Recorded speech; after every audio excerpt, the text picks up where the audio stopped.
Hi, everybody. Max Simon here. I'm the CEO and founder of Green Flower Media, and I'm here with Dawn, and we are really excited to walk you through this short training on how to create a high-performance culture inside of your cannabis business. As I said, I'm Max. I'm the founder of Green Flower. I've been in the cannabis education space now for almost 6 years. And before that, ran Deepak Chopra's business to really mainstream meditation and make mind, body wellness a part of our society. And Don, you've got a great background to bring to cannabis. Yeah, thanks, Max. So my background, right now, currently, I work at Green Flower, and I lead the sales team for the business development team. And I actually came from the e-learning and education side. So I've managed learning departments at large companies around the country. Yeah, awesome. And we're going to cover kind of two main sectors today. We're going to talk about what our research has shown as some of the biggest people problems in cannabis, which might be surprising, especially if you're running a company, as well as we'll talk really in depth about some of the things that we've learned are really essential to creating a high performance culture inside of the cannabis industry. And just to give you a sense about who we are, because some people are unfamiliar with Green Flower, we're basically considered the leader in education and training. We've been doing this for about 6 years now, and we've helped hundreds of thousands of people to learn about the personal and professional benefits of cannabis. But as it relates to this session, we really bring our training platform, which is our big library of content, as well as our technology, to help companies. And we help companies in these different areas of onboarding and training and skills development and compliance and regulations, as well as in just helping people be higher performers. And so we have a deep background in helping people to build these high performance cultures inside of Green Flower. So is there anything else you'd add to that, Don? No, I think the only thing I would say is that we're really helping people learn new skills, be able to get better at the job that they currently have or the skills that they have, and also to make sure that they're, compliant and they're following rules. Yeah, awesome. So we have a very unique place that we sit in the cannabis industry, which is what gives us this insight. And that's because we have now worked with 700 different subject matter experts throughout the space in using their knowledge and their wisdom to help develop and shape our training, as well as that we now take that library and that technology and we work with companies to make sure that they have an optimized workforce that's, safe, responsible, but also in this high performance standpoint. And when we started going through this, especially in more depth last year, we started to realize there's some real problems in the cannabis industry when it comes to high performance cultures and creating good organizations. And that actually yielded a report that we did, a special report called How to Solve the People Problems Inside the Cannabis Industry. We'll talk more how you can get your hands on it at the end. But what it did is it revealed to us many of the widespread challenges that exist in this brand new industry. And so there's really four.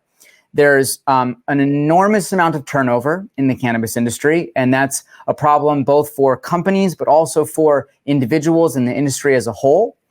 We realize that because there's not a lot of training, because there's not a lot of guidance, there tends to be a lot of conflict. So that's untrained people telling other people what to do. That's people that have, little bit of experience trying to guide others. That's people that have a lot of opinions, but don't have a good basis in the cannabis industry coming forward with their suggestions. And so we find that there's a lot of drama that exists inside of the cannabis industry, which is a result of the lack of training. Third, we find that, and this is the most painful problem, people make little mistakes that lead to very big consequences. Those are compliance mistakes, safety mistakes, quality control mistakes that can lead to huge fines, can lead to shutdowns, can lead to recalls, or can lead to, funding getting revoked. And so there's lots of times when these little things that seem like little issues actually become huge issues simply because people are not well trained to be able to do those jobs right. And then the last one is that oftentimes people don't have good training platforms or good education platforms in place, even though they're hiring new people. So new people come on, they get a little tiny bit of training, and then they're basically left to sink or swim or, go on their own way, and people often fail. And so these are some of the things that we're going to address today in terms of how you move forward from them. Anything you would add to that, Don? Yeah, I think actually the last one on the sink or swim, we often hear from our clients in regards to the retail side, is that there's a lot of pressure that's also put onto the top in this example, like bud tenders. And so the bud tender kind of mentor is created there, but it creates a lot of inconsistency. So you might actually set up with a great mentor, or you might not. And that can affect the overall kind of onboarding process for a new hire. Yeah. Awesome. So with all this kind of out in the open now, let's start to go through some of these keys that we've learned about building a high performance culture. And the first one is, as we've mentioned, just the real importance of having a priority around learning, around education, and around training. You know, this is a brand new industry, which means that even if people think they know, they're often missing huge gaps of information. And so I think there's a few important questions that we like to ask our clients, right? Which is, one, what does it cost to replace good employees, right? People don't realize there's a big cost to the business of losing people. Secondly, what about all the cost of poor performance, right? What happens when people are making mistakes? What happens when people are taking 2 or 3 times longer than they need to? You know, what happens when they're just not very good? Or what's the cost of a mistake, right? And so, Don, why don't you kick off this one in terms of some of what we've learned is the cost of just replacing people? Sure. Yeah. So SHRM is the Society of Human Resource Management, and they are the top learning and development and human resource organization in the world. And they've conducted multiple studies, and what they have found is that overall, when you lose an employee, the amount of expenditure equals about 6 months of their salary. So on average, losing a manager in a cannabis company, you're going to lose about $40,000. Now that's not just retraining them, but think about it. You have to have the recruiters. You have to advertise those job placements. It's the time that person is gone and who's filling in the gaps for them or what's not getting done. And so it can be really a sizable amount of money. And it's the same thing even with hourly workers. People don't realize there's a big cost that comes from losing people. And so this is one of the points that we're kind of drilling home in the cannabis industry, is that turnover is really expensive. And thus, companies should be doing everything in their power to avoid those things. And so one is the cost side, but then, you know, the truth is the cannabis industry is absolutely littered with examples of little mistakes being really costly. You know, the most grandiose of them is Sweet Leaf, where basically, you know, their bud tenders not knowing some of the rules around daily limits, particularly, led to them getting enormous fines and then ultimately shut down, and even their owners prosecuted with real penalties and offenses. And so it's really important to realize that you might be treating that $15 or $20 an hour employee as though they're just expendable, but one big mistake on their part can actually end up costing the business an enormous sum of money, and even really costly, you know, and challenging legal offenses. So we've kind of covered, and we're trying to drill in the fact that, you know, turnover and mistakes are really bad for your cannabis company. And that means that in order to turn that around, you've got to really start to think about these 3 elements to create a high performance culture. There's, you know, what do people need to know? People need to understand cannabis. They need to understand the industry. They need to understand the rules. They need to know what to do. Then they need to know how to do these things, right? They need the skills training to be able to understand how do they be most effective, how do they be most efficient, how do they do these things right. And then you need to have the right people in place that can get this training and develop into leadership. So people that are engaged, people that are skilled, people that are committed. That way they not only do their job, but they can continue to learn and develop as they go. So that's why it's so imperative to really embrace the value of learning inside of an organization, because it is through training and development that you address these people problems. It's training and development that helps you minimize those costs, expenditures, and those mistakes. It's through training and development that people get the skills and the knowledge they need to do these things. And it's through training that people can become better at their roles and start to progress throughout the organization. Anything you would add to that, Don? No, that's great. Well said. All right. Number two, so onboarding. And this is something I like to always start out with. It's a philosophy I've shared inside of Green Flower, something that my dad taught me many years ago, which is this fractal theory. And the fractal theory goes that the way something or someone enters a relationship or an environment creates the fractal, the trajectory for how that person performs or responds throughout the rest of their days. And so if you look at how relationships in your life typically start, they'll often tell you a lot about how things develop. And so oftentimes as an employer, you'll think that starts in the hiring. You're hiring somebody, you're trying to find the right people, and then you hire them and it's like, good luck. But the truth is how you train them in the beginning, how you onboard them, how you steer them right from the very start is going to dictate how much value, how much productivity, how much performance they can bring to the table. So that starting place where a new employee is coming into the company has to be very methodically crafted, right? Yeah, what I always use is the adage of, are we pouring water on a sponge? And what I mean by that is that think about your onboarding class. When you bring all the students in, do you spend 3 days, 5 days, whatever it might be, and just pile them with information? It's just like a sponge. When you pour water on a sponge, at a certain point, it just can't hold any more water and starts spilling off. And if you notice that, if you've run training team meetings where people are just kind of dazed and they're kind of already closed off, our advice from what our clients say is that if they spread that out, and not over the onboarding class, but they extend it past that class. So when they get into the job and they're physically doing these tasks, that the training continues with that. So think about what you're currently training and what could you pull out that isn't necessary right at this moment that you could move to something a little farther out. And then also, are we giving them enough cannabis specific or cannabis centric education? There's a lot of education that you can get out there on soft skills or how to use a specific software program, but there isn't a lot in the cannabis. So think about how you're going to make sure that you're bringing people up to speed. Because Max, what do you think the percentage of new hires that are coming in that have never been in our industry is? Yeah, it's getting higher every day. And I think that's the point, is that, oftentimes what we experience when we work with clients is you'll see, they'll give some very technical specific training, how to be compliant around this thing, but it's missing all of the cannabis information, all of the cannabis education.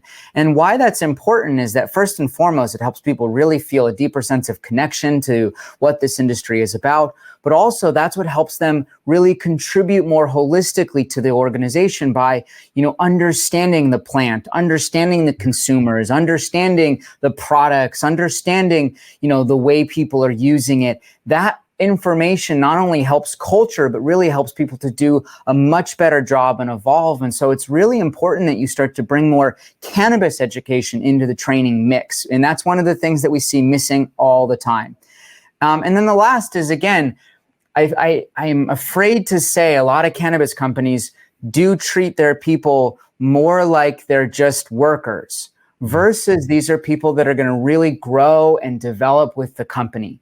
And if you're not really treating those people as though they're going to become something great, well, then the likelihood of them not becoming something great and having a lot of turnover gets exponentially increased. And so right from the very beginning, one of the things that we're really trying to instill in this cannabis industry is to treat people as though they're really truly are your best assets and that they'll learn and grow with you. And, just like at Green Flower, we have employees that have been with us for a long time because we continue to really help them learn and grow and develop. So step one, you've got to assess your onboarding situation and really make sure you've got the right framework in mind.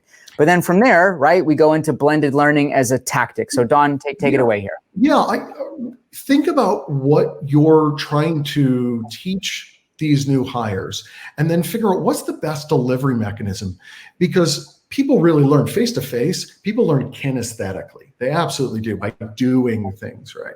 But you also want to make sure what could we actually put into an automated system to create consistency, and also, like, maybe before the class or after the class, have e-learning. And our top clients are utilizing a blended learning approach of not only that really quality kinesthetic face-to-face learning, but coupled with e-learning that they can do the lecture types. And then it all is encompassed by coaching, right? We should definitely set up our training teams so that when we're teaching somebody a skill, then we're coaching them and making sure that they can apply those skills.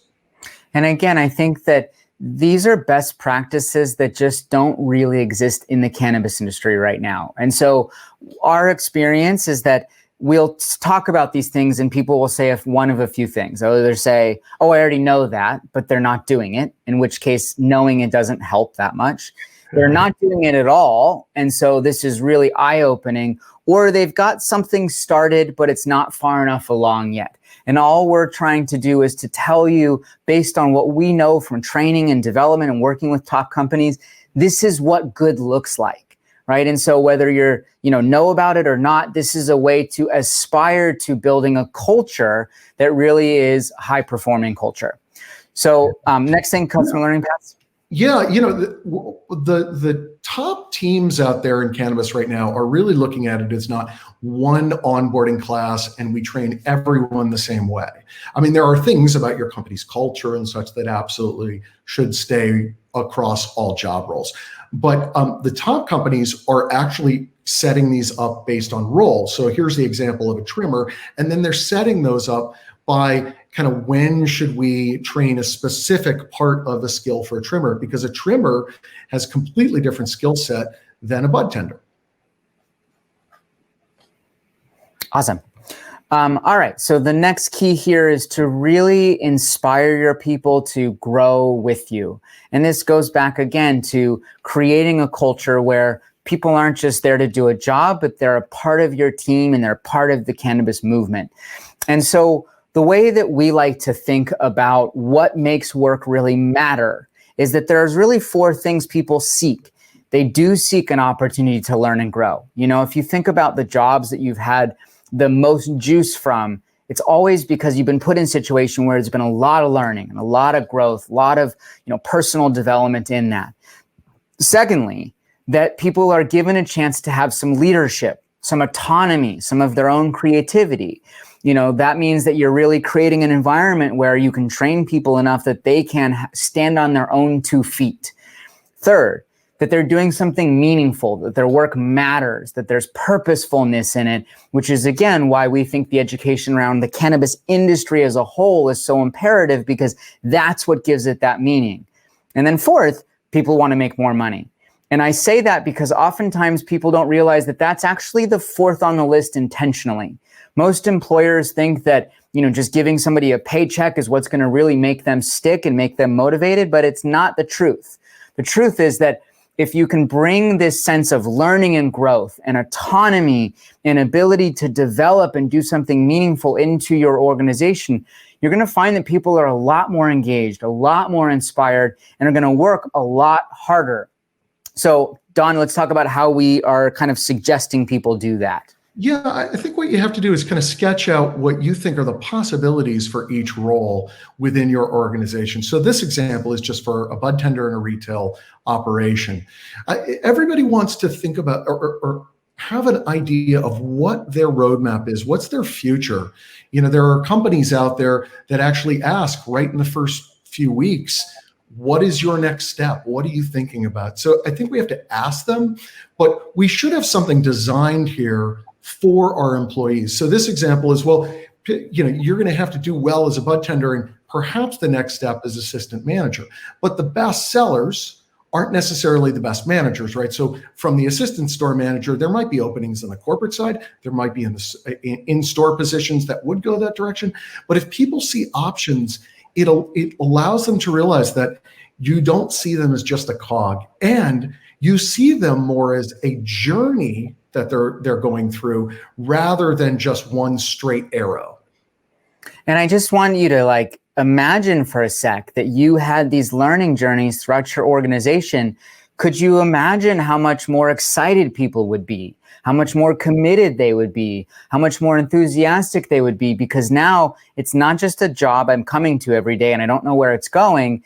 It's a pathway, a career pathway to be able to learn and grow and understand my options and dig into areas where I could be more effective. And so this is what good looks like if you're really trying to develop that culture where people will really give you their best and continue to show up day after day, providing the most value to the organization. Yeah. And then the fourth is that we know that in order to create a high performance culture, everything needs to be tracked. And that actually includes the development of your training and your people. And so you want to know that what you're doing to help them and what you're contributing to their learning and growth and what learning paths you're setting out are actually mattering both to you and the organization. So Don, let's talk about some of the ways we coach people to track what's good and what's not necessary inside of an organization. Yeah, I think there's an instinct, and in the beginning training departments that I managed in past lives, I looked at these data points that are on the left side, right? Those, how many people did we train? What was the total attendance? How many courses did we create? And what were the evaluation scores? If you do an evaluation right now, what we would call like a smile sheet. Well, if you're a good presenter or facilitator, you're typically going to get the highest score because you're a nice person and it seemed good, but did they learn, right? Or we created a certification program internally, but great, okay. So what does that mean? So our suggestion, and these bullets really come from our customers of telling us what they're looking for. And so what our advice would be is what they tell us, is that they first design whatever training program they want to do or look at their pre-existing one. And they say, all right, what are the results from right now? So in this example on Most Valuable, how quickly are we ramping the speed of our new employees up? Or what is our new employee churn? Well, how many people actually quit after the first 3 months? We threw them into the fire and X percentage left during that time frame. What's the retention of our top talent? It's not just new hires. So you look at that, and then whatever training that you do to enhance your program, look at that and compare it to what it was before. Then you can say, are employee churn reduced? Or if I go farther down, if you're in a retail location, maybe it's revenue produced based on store manager training, or dollars spent per purchase, units sold per purchase, customer retention. So are they coming back? If you track that in your POS, then it's easy to see of the employees that came through in the beginning and the employees now, what's the difference? And also with your top producers, right? So now you can evaluate truly if your training is helping move move everything forward. And then also, though, it's not just about retail, right? We do have to think about manufacturing and cultivation and extraction. So think about product yield. Was there a difference? Or product consistency, perhaps quality, perhaps production mistakes, whatever the key performance indicators that you set up for your organization, and what they're judged on as their jobs, that's what training should be judged on, not how many people we train. And the biggest two on the bottom, though, is, are we avoiding any regulatory violations? And is there employee safety? Now, training is not going to solve all of these, and it's not going to be the reason why revenue was produced, like the only reason. But wouldn't you agree that if the program you design and you add to and enhance, if that's working, part of what the production is, the increase is, that it has some part in that, right? So training does matter, and it does influence all of those. Yeah, and so ultimately the point of this is, don't just look at the training itself as the success. Look at what it is you're trying to improve upon as the successful measures. And, we've found already that once people start to implement good, rigorous training programs, they see real measurable ROI to the business. And that's why it's important to justify the value of training and implement it as a priority in the business, because done right, you'll actually see real measurable benefits in all these different ways. So to recap what we've talked about today, make education and training a priority because it'll make you a better business, a safer business. It'll make it a better place to work, and it'll make it a place where people really feel committed to bringing their best. Then make sure that the onboarding process specifically is well done, because the way you start those employees will set the trajectory of the value that they can contribute. And so do that by really having that early stages well developed and bring people in a way that's going to make sure you maximize their value right off the bat. Then third, inspire people to keep learning and growing with you, not so that it's just this onboarding program, but so that there's ways to keep people evolving, to keep people going into different roles and going to develop different skill sets, to seeing there's a career pathway inside of your organization. All of those things will make people a lot more enthusiastic and passionate, which will develop this high performance culture. And then, of course, as you're implementing these steps, make sure you're tracking what's important, right? Track how people are improving their performance. Track what better results they're getting. Track what less mistakes are being made. Track the things that matter to the business, because you'll find that training and culture development is not about just doing it for the sake of doing it. It's about doing it because it'll help you create a more engaged, productive, successful culture, and that'll help bring the business results way up. So anything else you want to say before we close out here, Don? Yeah, I'd say one part is, once you track all the success, it's also make sure that you publicize that, right? Celebrate your successes. Yeah. What people are doing, that's important, because it reinforces the culture, and people don't just think of, oh, I have to do training. It's look what we've done and how we've gotten better as an organization.